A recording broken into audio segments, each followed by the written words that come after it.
Assalamu alaikum, hurmatlı mekendештер, hurmatlı Kırgızstandықтар. Biz mына жақта тұрып, чет жақта тұрғанда дана байқалып, дана көрініп тұрады екен да, Кыргызстанда не болып жатқанынша. Бұл уруш, жаңжал дегені бардығы тоқшылықтан келіп шығады да. Кыргызстанда өте эле тоқ болып кетті елче.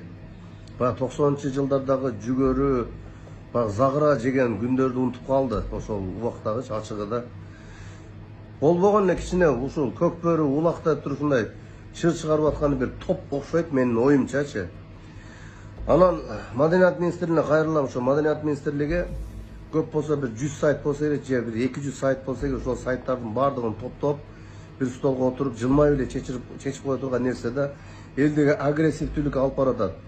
Өлдү, аттасын сойду, зордоду, камады деген жаңылыктар өтө басымдуулук кылып, эл азыр өтө тез нерви жук болуп агрессивдүү.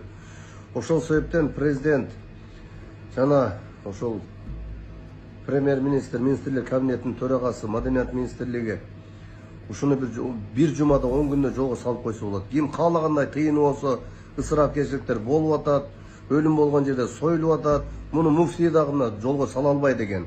Муну өзү 10 күндө жолго салып койсо болот. Мага ушуну бергилеги, мен бир жумада жолго салып берем. Эгер сала албасам Кыргызстандан чыгып кетем. Ачык эле айтам. Чересчур болуп кетти Кыргызстандачы, токчулукчу, жаныбар сыяктуу болуп калды. Эртең менен багымдат намазга мечитке келген адамдарды көрбөйсүн. Bir мечитке 500-600 түтүн караган болсо 4 адам же 2 адам келет. Мусулманбыз деп баягы көкүрөгүбүздү кагабыздагычы кылган амалыбыз нөл болуп атат. Бул дүйнөдөн баарыбыз өтүп кетебиз туугандар.